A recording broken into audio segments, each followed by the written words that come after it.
Okay so hello and welcome. Chemical kinetics के इस lecture में हम पढ़ने वाले हैं ग्राफिकल रिप्रेजेंटेशन। इस लेक्चर में हम जो भी हमारी रेट्स थी, average rate and instantaneous rate, इनकी ग्राफिकल रिप्रेजेंटेशंस पढ़ेंगे। इसके बाद वाले लेक्चर में हमने जितने भी टॉपिक पढ़ लिए हैं वहाँ तक की न्यूमेरिकल प्रैक्टिस हम करेंगे। ओके सो हम स्टार्ट कर रहे हैं ग्राफिकल रिप्रेजेंटेशन। जैसा कि हम मानते आए हैं कि कोई रिएक्शन है आर से पी, इसके लिए किसी टाइम t1 पर, t1 टाइम है, t इक्वल्स टू 0 नहीं है, तो आपको पता है t1 टाइम पे आर रिएक्टेंट भी होता है और प्रोडक्ट दोनों होते हैं। ठीक है, तो मैंने माना है कि रिएक्टेंट की जो कंसंट्रेशन है वो R1 है और प्रोडक्ट की कंसंट्रेशन P1 है। याद रहे प्रोडक्ट जीरो तब होता था जब हम इनिशियल टाइम लेते थे t इक्वल्स टू 0 पर, लेकिन ये टाइम t इक्वल्स टू 0 नहीं, कोई t1 टाइम है। ठीक है, ऐसे ही हम मान रहे हैं कोई टाइम t2, कुछ टाइम बाद टाइम t2 हो जाएगा, तो R और P दोनों की कंसंट्रेशन भी चेंज हो जाएंगी, तो इसकी कंसंट्रेशन हो जाएगी R2 और इसकी कंसंट्रेशन हो जाएगी P2।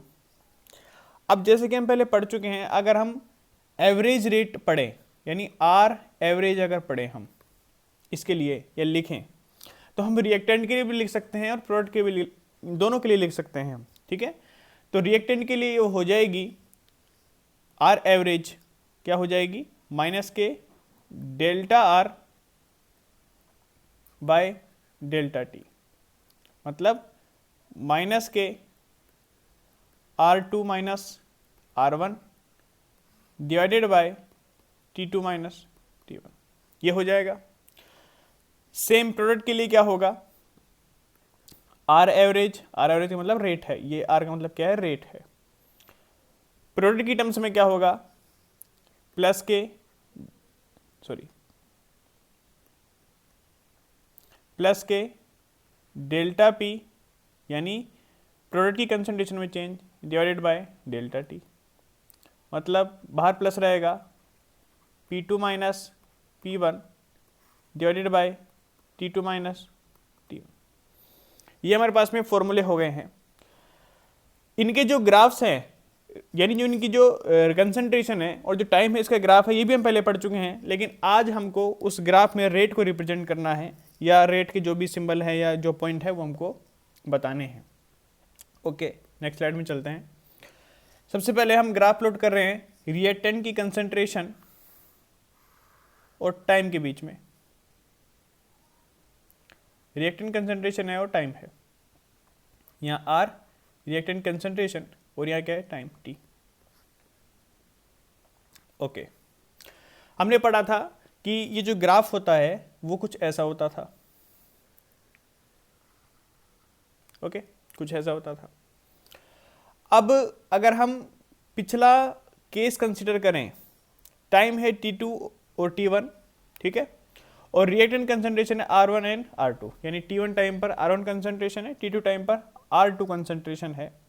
अगर इसको हम ग्राफ में दिखाएं तो हम मान लेते हैं, मान लो इस पॉइंट पर यहाँ हमारा टाइम t1 है, इस पॉइंट पर टाइम क्या है, t1 है, मान लेते हैं ऐसा। ठीक है, तो इस टाइम के करस्पॉन्डिंग हमारे पास में इफ इस ग्राफ पर एक पॉइंट भी होगा, मान लेते हैं पॉइंट यहाँ है।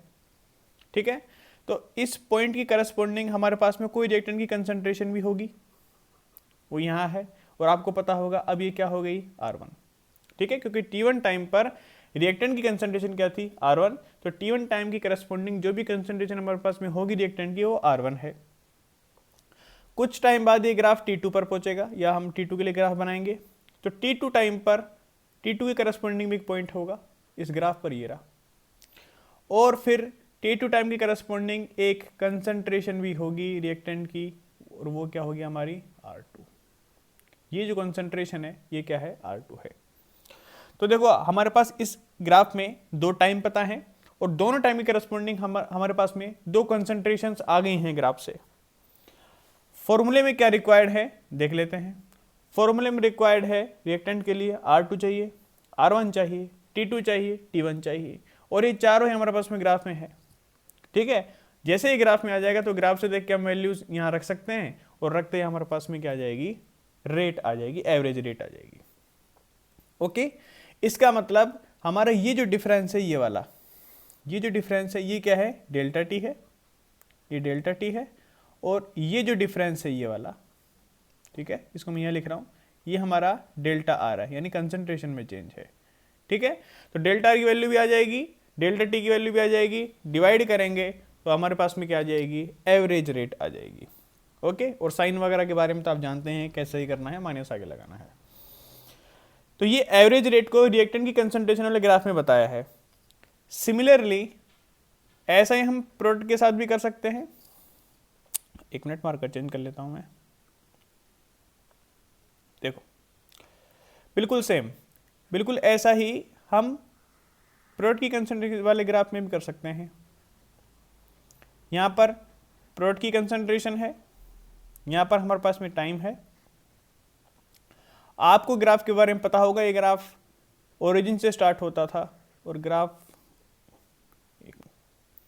ग्राफ कुछ ऐसा जाता था, ऐसा बना रहा हूं, ओके।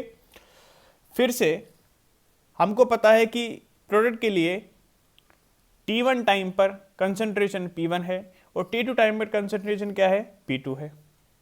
ग्राफ में चलते हैं, देखो मान लेते हैं कि T1 टाइम यहां कहीं है, यहां मान लेते हैं यहां टाइम T1 है, ठीक है।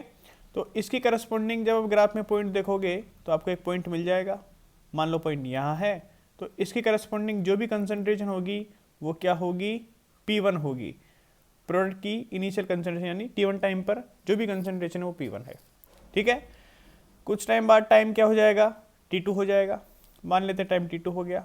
जब ग्राफ को देखेंगे तो T2 की करस्पॉन्डिंग में आपको एक पॉइंट मिलेगा जिससे जो प्रोडक्ट की कंसंट्रेशन है वो क्या होगी, P2 हो जाएगी। तो फिर से ग्राफ में आपको T1 T2 पता है, P1 P2 पता है, आपको फॉर्मूला में क्या रिक्वायर्ड है, P2 minus P1 divided by T2 minus T1। चारों चीजें आपके पास में होंगी और आपके पास में एवरेज रेट आ जाएगी। मतलब ये जो डिफरेंस है वो क्या है, डेल्टा टी, और ये जो डिफरेंस होगा वो क्या होगा, डेल्टा पी, ठीक है। तो हमारे पास में दोनों चीजें आ जाएंगी, जैसे डिवाइड देंगे आपके पास में एवरेज रेट होगी, ठीक है।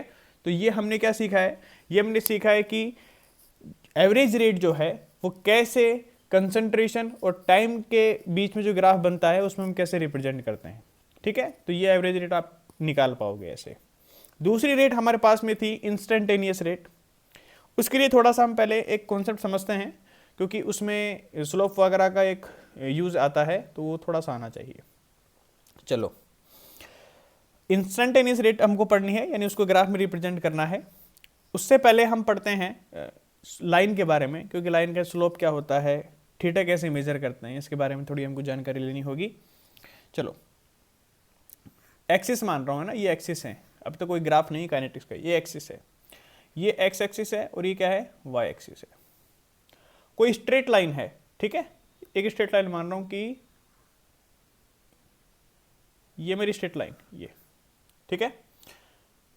एक मिनट, थोड़ा इसको अच्छे से बना लेता हूं मैं।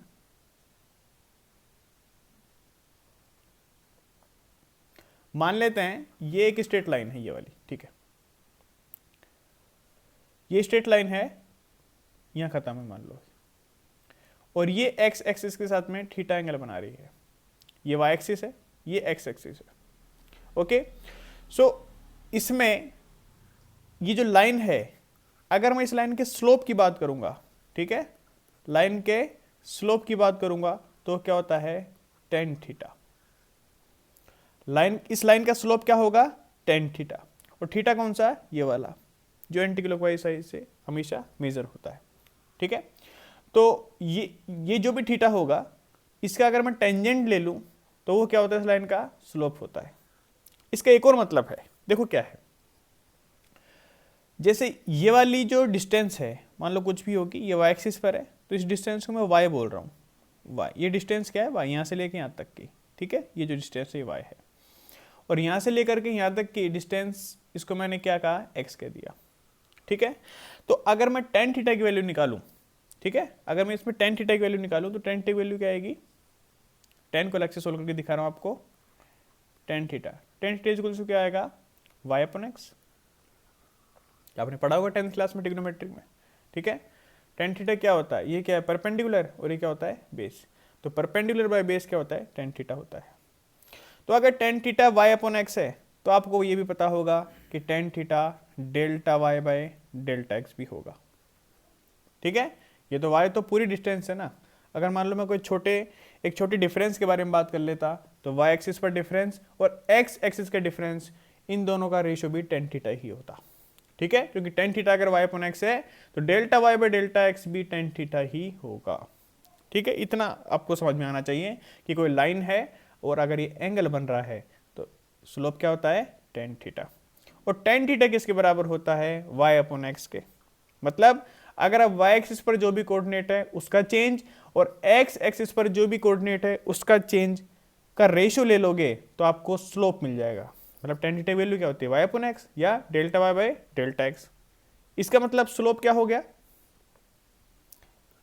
इसका मतलब स्लोप क्या हो गया, स्लोप को आप delta y by delta x से भी लिख सकते हो, ठीक है। क्योंकि स्लोप बराबर टेन थीटा होता है और टेन थीटा इक्वल टू क्या होगा, delta y by delta x, ठीक है। तो इतनी बात आपको ध्यान होनी चाहिए कि किसी भी लाइन का स्लोप अगर थीटा की फॉर्म में लिखेंगे तो टेन थीटा लिखेंगे, लेकिन अगर आपको कोऑर्डिनेट की चेंज अगर दे रखे हैं तो delta y by delta x, यानी y एक्सिस पर जो है उसका चेंज और x एक्सिस पर जो है उसका चेंज का अगर आप रेशियो ले लोगे तो भी आपको लाइन का स्लोप मिल जाएगा, ठीक है। इतनी बात आपको समझ में आनी चाहिए। चलो अब हम पढ़ते हैं इंस्टेंटेनियस रेट को ग्राफ में रिप्रेजेंट करते हैं, ठीक है।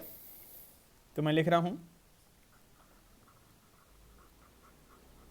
रिप्रेजेंटेशन ऑफ आर इंस्टेंटेनियस, ठीक है। इंस्टेंटेनियस रेट का रिप्रेजेंटेशन मैं आपको बता रहा हूं अब, ठीक है। रिएक्शन हम वही मान रहे हैं आर से पी। जब मैंने आपको इंस्टेंटेनियस रेट पढ़ाई थी तो मैंने आपको बताया था कि इंस्टेंटेनियस रेट में एक बहुत बड़ा टाइम इंटरवल नहीं होता है। उसमें क्या होता है, आपको किसी एक पर्टिकुलर इंस्टेंट पर रेट पूछी जाती है। तो इसमें जो क्वेश्चंस आएंगे या इसमें जो रिप्रेजेंटेशंस हैं उसमें आपको एक इंस्टेंट पर ही बताना होगा, एक टाइम पर बताना होगा, आपको टाइम डिफरेंस नहीं मिलेगा। क्योंकि हमने लिखा था डेल्टा टी टेंडिंग तो क्या था उसमें जीरो, इसका मतलब डेल्टा टी है ही नहीं उसमें, हम समझ सकते हैं ऐसा। इसका मतलब आपको इंस्टेंटेनियस रेट आपको किसी एक इंस्टेंट पर, एक पॉइंट पर या एक पॉइंट ऑफ टाइम पर बतानी पड़ेगी, ठीक है। तो आर और पी है, आर रिएक्टेंट है, पी प्रोडक्ट है। तो जो ग्राफ बनाओगे आप कंसंट्रेशन के वो तो वही बनेंगे जब तक बनते आए हैं, लेकिन जो इंस्टेंटेनियस रेट का रिप्रेजेंटेशन है वो इस बार क्या हो जाएगा, अलग हो जाएगा। जैसे सबसे पहले मैं ग्राफ बना रहा हूं रिएक्टेंट की कंसंट्रेशन और टाइम के बीच का, ठीक है। ये टाइम ग्राफ कैसा आता है हम जानते हैं, ऐसा ग्राफ आता है, ठीक है। मान लो आपसे पूछा जा रहा है इंस्टेंटेनियस रेट किसी t1 टाइम पर, ठीक है। और t1 टाइम मार्कर चेंज कर लूं, t1 टाइम मान लो यहां है, यहां पर क्या है, कोई टाइम t1 है। इस t1 टाइम पर आपको इंस्टेंटेनियस रेट पूछी जाती है या उसका रिप्रेजेंटेशन पूछा जाता है।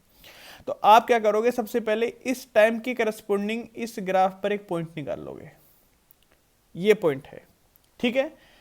इस पॉइंट को टच करते हुए आप एक टेंजेंट ड्रॉ करोगे, ठीक है। इस पॉइंट को टच करते हुए आप क्या करोगे, एक टेंजेंट ड्रॉ करोगे, ये टेंजेंट बन गया देखो, ठीक है। जिस भी पॉइंट पर पूछा है उस पॉइंट को टच करते हुए आप एक टेंजेंट ड्रॉ करोगे और इस टेंजेंट का स्लोप ही, ठीक है, ये जो बना है वो क्या है, टेंजेंट है। ये क्या है, टेंजेंट, ये टेंजेंट है। और इस टेंजेंट का जो स्लोप होगा वही क्या होगी हमारी आर इंस्टेंट। इस टेंजेंट का स्लोप ही क्या होगा, इंस्टेंटेनियस रेट होगी। अब ऐसा क्यों है, थोड़ी देर पहले मैंने बताया था आपको कि देखो अगर आपके पास में कोई लाइन है तो उसका स्लोप क्या होता था, y एक्सिस का कोऑर्डिनेट में चेंज, x एक्सिस के कोऑर्डिनेट में चेंज का रेशियो क्या होता था, उसका स्लोप होता था, ठीक है। अब इसमें थीटा मैं आपको नहीं दे रहा हूं, ओनली मैं आपसे पूछ रहा हूं कि स्लोप का मतलब क्या है, ठीक है। तो स्लोप का मतलब इसमें निकालेंगे क्या होगा बताओ, अगर हम स्लोप निकालें, ठीक है, अगर हम स्लोप निकालें किसकी, इस टेंजेंट की, तो क्या होगा, वाई एक्सिस के कोऑर्डिनेट में change divided by x axis के कोऑर्डिनेट में चेंज।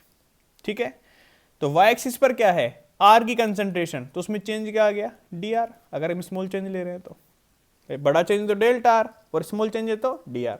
ठीक है, इंस्टेंटेनियस में चेंज स्मॉल होता है तो हम डी आर लेंगे।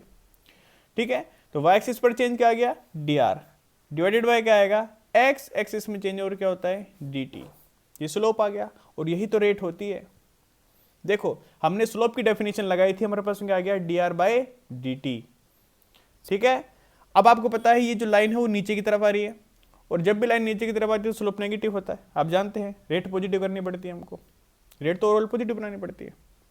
तो आपको पता है यहाँ क्या आएगा, नेगेटिव, क्योंकि जो चेंज आएगा वो नेगेटिव आएगा। ठीक है, तो स्लोप क्या आई, माइनस के D R by D T. ठीक है, मतलब D R by D T slope आएगी इसकी, और माइनस क्यों लगा रहे हैं, क्योंकि रिएक्टेंट हैं, हम पढ़ चुके हैं ऐसा। तो आपको पता लग गया कि जो स्लोप होती है वो क्या होता है, वाई एक्सिस के कोऑर्डिनेट में चेंज और एक्स एक्सिस के कोऑर्डिनेट में चेंज का अगर आप रेशियो ले लोगे तो स्लोप होता है। ठीक है, और बाय डिफॉल्ट जब आप D R by D T की बात करोगे तो वही रेट बन जाती हैं। इसीलिए मैं कह रहा था कि इस टेंजेंट का जो स्लोप होता है वही क्या होता है, इंस्टेंटेनियस रेट। यही तो बराबर है इंस्टेंटेनियस रेट के, आर इंस्टेंटेनियस। ठीक है, ये आ गया हमारे पास में। ठीक है,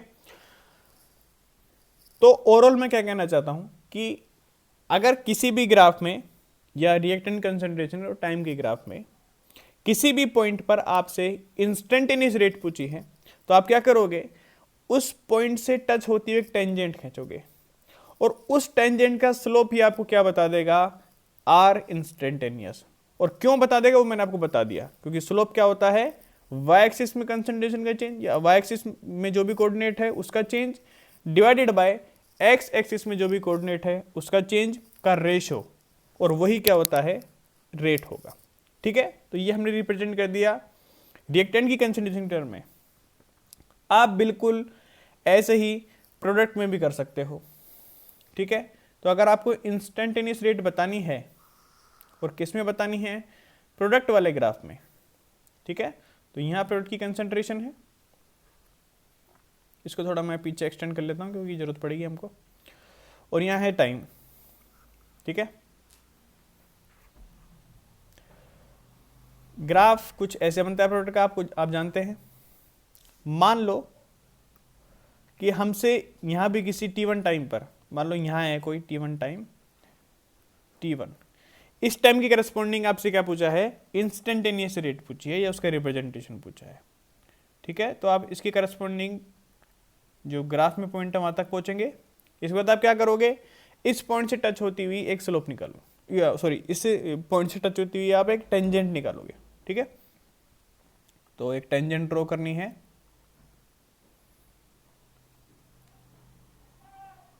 ठीक है, ये टेंजेंट हमने बना ली है।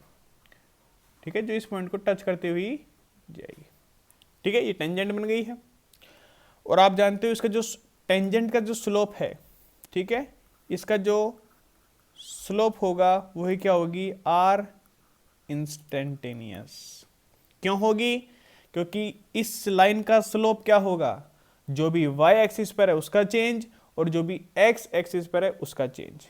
ठीक है, तो इसका जो मैं स्लोप लिखूंगा तो इसका स्लोप क्या होगा, इसका स्लोप होगा dp डिवाइडेड बाय dt। ठीक है, y एक्सिस पर p है तो इसका चेंज dp, x एक्सिस पर t है तो इसका चेंज dt, इनका रेशियो क्या आ गया, dp बाय dt। और आपको पता है जब भी कोई भी लाइन ऐसी होती है तो उसका स्लोप क्या होता है, पॉजिटिव होता है। ठीक है, तो रेट के लिए पॉजिटिव बनाने के लिए कुछ जरूरत है ही नहीं हमको, प्रोडक्ट की बात हो रही है तो आगे क्या आएगा, पॉजिटिव आएगा। ठीक है, तो स्लोप क्या है, dp बाय dt, और ये आपको पता है तो रेट बन गई है। जो इंस्टेंटेनियस रेट के फॉर्मूले थे उसमें ये तो था dp बाय dt प्रोडक्ट के लिए। ठीक है, तो यही क्या हमारा r इंस्टेंटेनियस बन गया है। ठीक है, तो ये हमने पढ़ा है कि जो लाइन का स्लोप है वो कैसे रेट को रिप्रेजेंट करता है। एवरेज रेट और इंस्टेंटेनियस रेट में क्या डिफरेंस आएगा। एवरेज रेट में आपको जो टाइम डिफरेंस है वो दिया हुआ होता है, आपको एक अच्छा खासा इंटरवल मिलेगा। इंस्टेंटेनियस रेट है उसमें क्या होगा, आपको एक पॉइंट ऑफ टाइम पर रेट पूछी जाएगी तो आपको क्या करना है, उससे गुजरती हुई, उसको टच करती हुई एक टेंजेंट खींचनी है और उसका स्लोप आपको क्या दे देगा, रेट दे देगा। ठीक है, अगर रिएक्टेंट की ग्राफ होगी तो उसकी जो स्लोप है वो नेगेटिव आती है, इसलिए आगे क्या आएगा, नेगेटिव आएगा, ताकि रेट पॉजिटिव हो जाए। और जो आपके पास प्रोडक्ट का ग्राफ है उसमें जो टेंजेंट है उसका स्लोप पॉजिटिव आएगा। ठीक है, तो रेट को पॉजिटिव करने के लिए आपको कोई नेगेटिव लगाने की जरूरत है नहीं, तो आगे हम पॉजिटिव लिख देते हैं, कोई दिक्कत नहीं है उसमें। ठीक है, तो ये हमने पढ़ लिया है रेट का ग्राफ में रिप्रेजेंटेशन। इस क्लास की अगली क्लास में हम पढ़ेंगे, मतलब अब तक जितने भी टॉपिक हमने किए हैं उससे रिलेटेड जो न्यूमेरिकल्स बनते हैं, ठीक है, उनकी प्रैक्टिस हम करेंगे, ताकि यहाँ तक का पार्ट आपका बिल्कुल क्लियर हो जाएगा। ठीक है, तो इसी के साथ मिलते हैं हम नेक्स्ट लेक्चर में।